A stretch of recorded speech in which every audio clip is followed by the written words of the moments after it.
আসেন আল্লাহর নামে শুরু করি। একটা ভিডিও দেখাই, একটা না দুইটা দেখাবো, কিন্তু একটা টেলিফোনের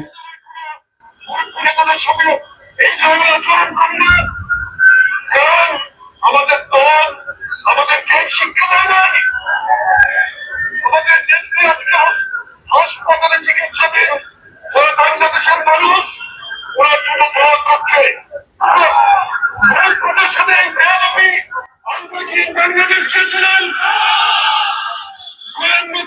দর্শক দেখছেন নিশ্চয়ই, যুব দলের একটা বিক্ষোভ, একটা বক্তব্য মির্জা আব্বাসের সাথে কালকের যে ঘটনাটা, এটা পুরো বিষয়টাকে সম্ভবত কেউ অন্যদিকে ধাবিত করার চেষ্টা করেছে। ভয়েস বাংলার পক্ষ থেকেও একটা ভিডিওটা দেখেন।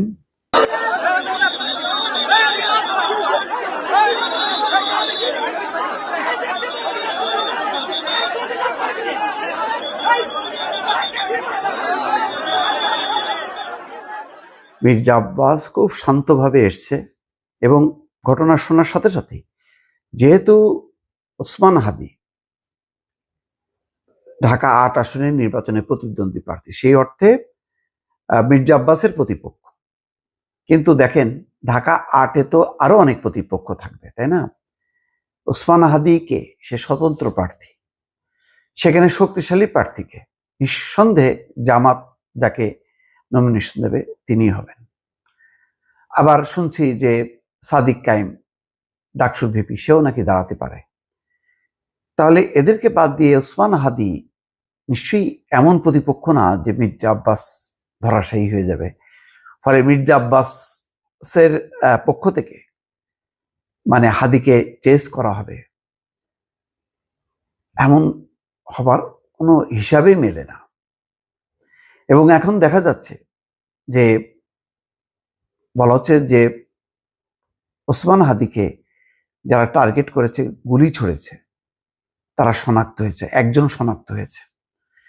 শনাক্ত হওয়া সেই ব্যক্তি হাদির ইনকলাব মঞ্চেরই একজন কর্মী। বেশ কিছুদিন থেকে হাদির সাথে সাথেই আছে নির্বাচনী প্রচারণায়। তারপর কি কারণে এই আততায়ী হয়ে গেল এবং গুলি করলো, সেটা তদন্তের মানে অপেক্ষা রাখে। এর মধ্যে বিএনপি কেন প্রতিপক্ষ হলো, মির্জা আব্বাস কেন প্রতিপক্ষ হয়ে গেল? এবং ঢাকা মেডিকেলে যখন মৃত্যু যন্ত্রণায় ছটফট করছে, বাঁচবে কি বাঁচবে না তেমন একটা শঙ্কায় সবাই শঙ্কিত, সারা দেশ দোয়া করছে যাতে হাদির মতন একটা তরুণ প্রাণ বেঁচে যাক, এরকম একটা প্রতিবাদী কণ্ঠ, তুখোড় আলোচক, বক্তা, মানে তার যাতে জীবনটা রক্ষা পায়। ঠিক সেই সময় মির্জা আব্বাস গেছে, অনেকেই গেছে, কিন্তু মির্জা আব্বাসকে টার্গেট করে একটা মত তৈরি করার চেষ্টা করা হয়েছে। কালকে রাতে মির্জা ফখরুল ইসলাম আলমগীর অত্যন্ত ক্ষুব্ধ হয়েছেন, বক্তব্য দিয়েছেন। তারপর এই যে যুবদলের পক্ষ থেকে দেখছেন যে সেখানে বক্তব্য দেওয়া হচ্ছে। তার মানে কি এই ঘটনাকে পুঁজি করে কেউ কেউ ঘটনা ভিন্ন দিকে পরিচালিত করার চেষ্টা করেছিল কিনা,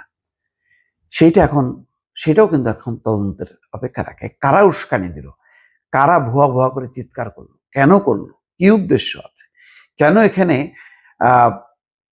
বিএনপি প্রতিপক্ষ হয়ে গেল?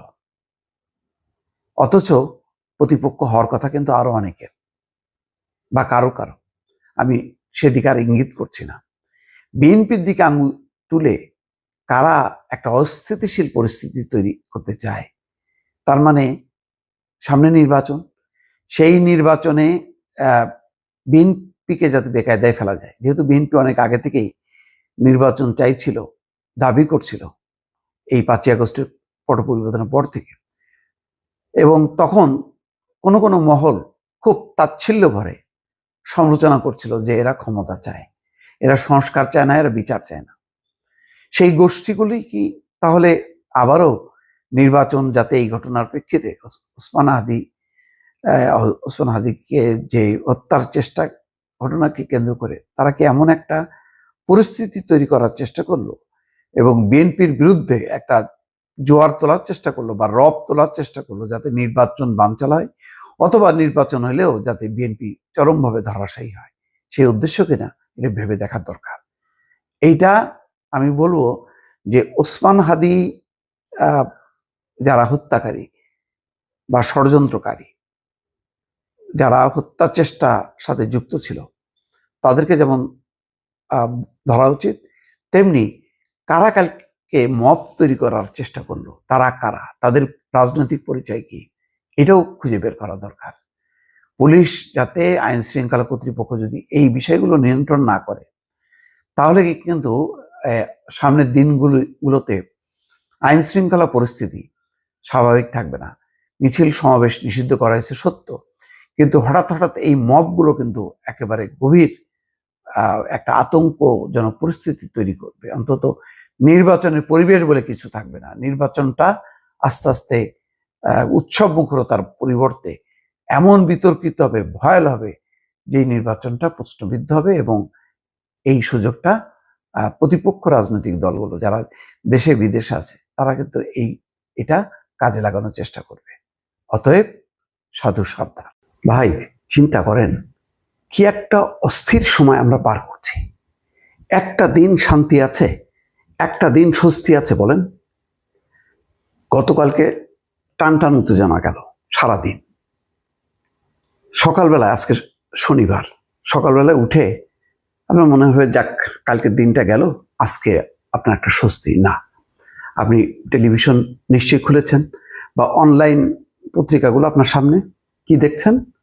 ঢাকার বাবু বাজারে 12তলা ভবনের নিচতলায় আগুন।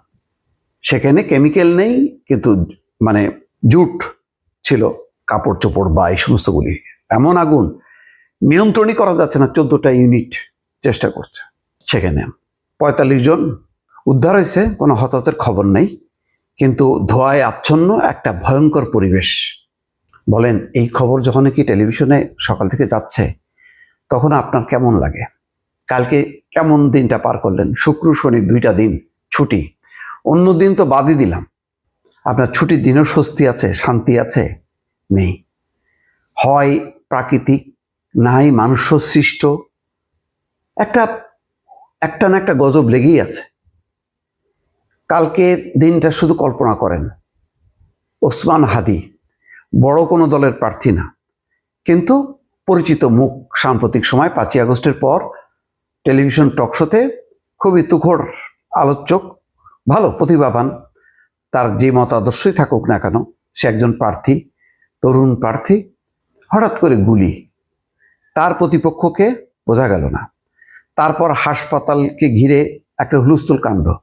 হঠাৎ করে দেখছি যে আসিফ মাহমুদ সজীব ভুঁইয়া একটা মিছিল। ওমা, সে কি? সেই দিনই ছিল উপদেষ্টা, আজকে প্রশাসন জবাব চাই বলতে বলতে সে স্লোগান দিচ্ছে।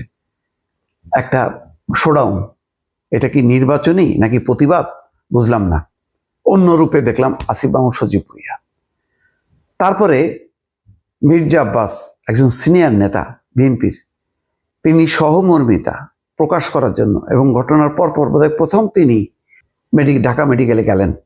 সেখানে তাকে ঘিরে ভুয়া একটা মব তৈরি করার একটা পায়তারা করা হলো। ভাগ্য ভালো মির্জা আব্বাস সাথে লোকজন ছিল বলে রক্ষা। তারপর সেনাবাহিনী গেল, বিজিবি গেল। বাইরে মানুষ মারা যাচ্ছে বা মুমূর্ষু অবস্থায়, আমরা জানি না এখন পর্যন্ত কি অবস্থা তার, আশঙ্কাজনক।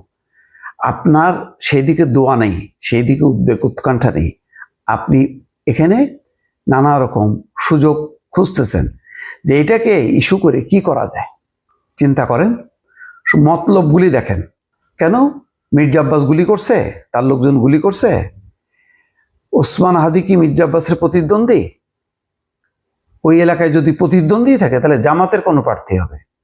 কিন্তু একটা ইস্যু তৈরি করার চেষ্টা করা হলো যাতে মির্জা আব্বাসের লোকজন যে ধাওয়া দেয়, একটা অট্টগোল হয়। ওইদিকে মৃত্যু যন্ত্রণায় কাতরাচ্ছে বা ছটফট করছে ওসমান হাদি।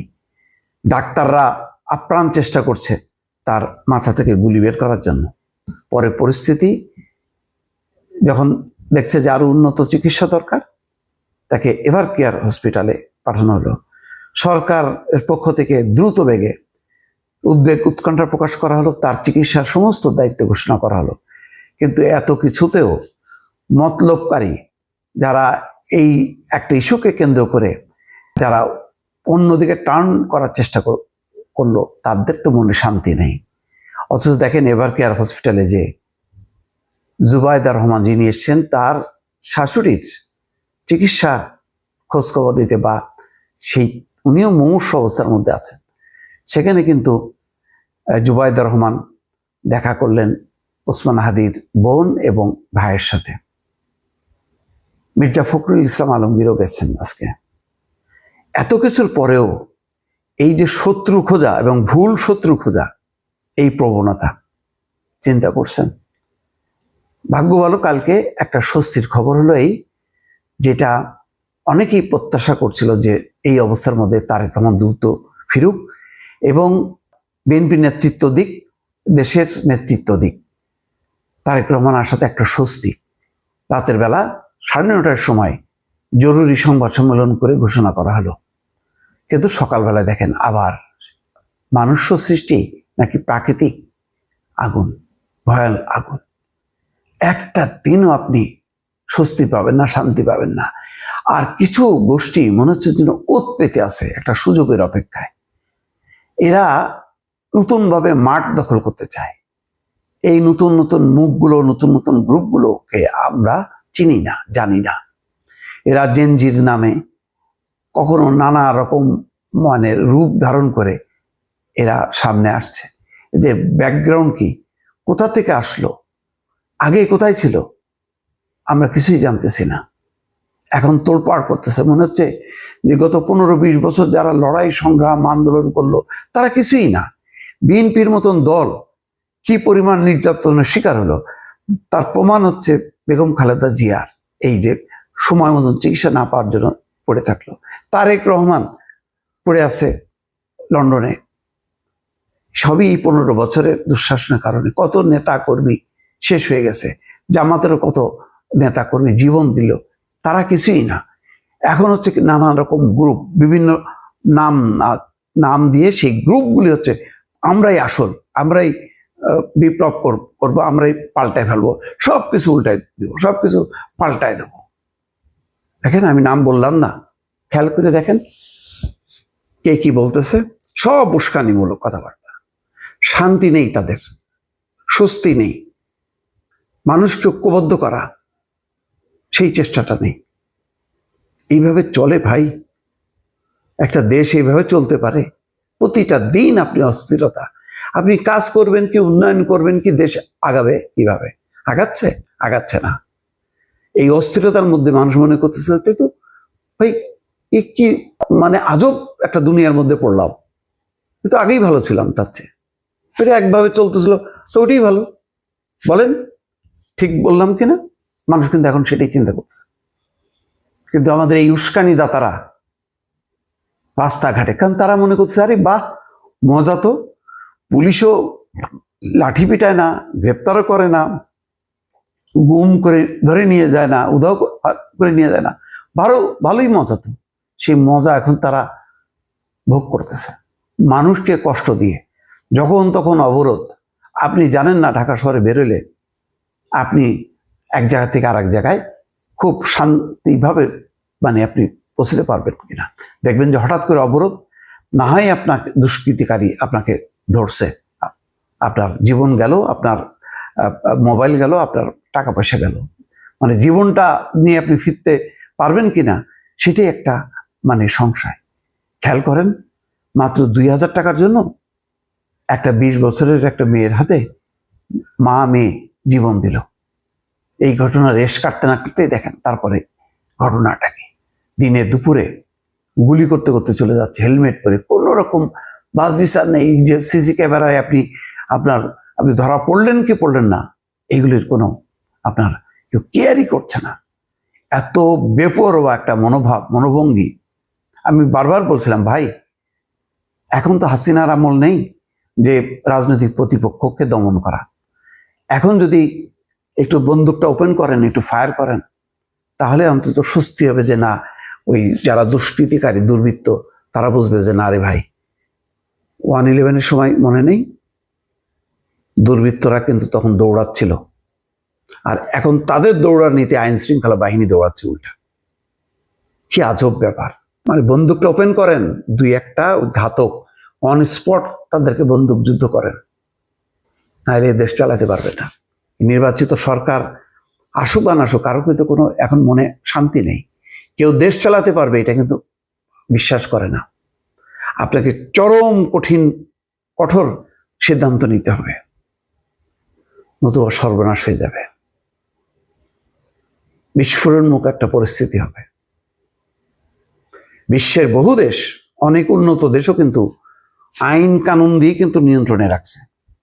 আপনি এখানে আইন কানুন মানে তোয়াক্কা করবেন না, বলবেন যে মানবাধিকার আপনার গণতান্ত্রিক অধিকার, সেটা কিন্তু হবে না। কঠিন একটা পরিস্থিতি। কি করবেন? রাজনৈতিক দলগুলো, দায়িত্বশীল রাজনৈতিক দলগুলো, তারা সিদ্ধান্ত নেন, দয়া করে মানুষের মনে স্বস্তি শান্তি ফিরায় নিয়ে আসেন। অস্থিরতা আর তৈরি করবেন না। এই প্রজন্ম শেষ হয়ে যাচ্ছে, কাজ নেই, কর্ম নেই। দেখেন না সাগর পাড়ি দিয়ে কিভাবে ভাগার চেষ্টা করতেছে, কিন্তু বিদেশ তো আস্তে আস্তে অবরুদ্ধ হয়ে যাচ্ছে। একটা অস্থির পরিস্থিতি। প্লিজ সবাই মিলে দেশটাকে বাঁচান। ভালো থাকবেন। আল্লাহ হাফেজ।